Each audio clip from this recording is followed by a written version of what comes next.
छत्री जवळच ठेवा, कारण पुढील 4 दिवस पाऊस पडणार. कोणत्या जिल्ह्यात आहे येलो अलर्ट आणि कोणत्या जिल्ह्यात आहे ऑरेंज अलर्ट हे या व्हिडिओच्या माध्यमातून आपण पाहणार आहोत. गेल्या काही दिवसापासून राज्याला अवकाळी पावसाने चांगलं झोडपलेलं आहे. आता पुढील काही दिवसांचाही अंदाज हवामान विभागाकडून देण्यात आला आहे. राज्यातील पुढील 4 दिवस वादळी वाऱ्यासह विजांच्या कडकडासह मुसळधार पाऊस कोसळणार असल्याची शक्यता वर्तवण्यात आली आहे. त्यामुळे राज्यातील काही भागात ऑरेंज तर काही भागात येलो अलर्ट जारी करण्यात आला आहे. राज्यात आज 19 मे रोजी कोकणातील काही भागात विजांच्या कडकडाटासह पाऊस बरसणार आहे. तर मध्य महाराष्ट्र, मराठवाडा, विदर्भातील सोसाट्याच्या वाऱ्यासह पाऊस येण्याची शक्यता आहे.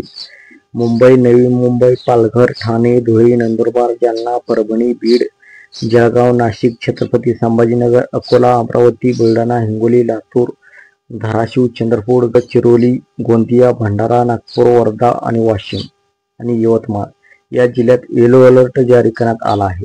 दरम्यान पुढील काही दिवस राज्यात ही स्थिती राहणार असून कमाल तापमानात कोणतीही वाढ होणार नाही, तर किमान तापमानात 2-3 अंश सेल्सिअस घट होण्याची शक्यता आहे. तर रायगड, रत्नागिरी, सिंधुदुर्ग, नाशिक, पुणे, सोलापूर, सातारा, सांगली जिल्ह्यामध्ये आज गारपिटीचा इशारा देण्यात आला आहे. या जिल्ह्यासाठी हवामान विभागाकडून ऑरेंज अलर्ट देण्यात आला आहे.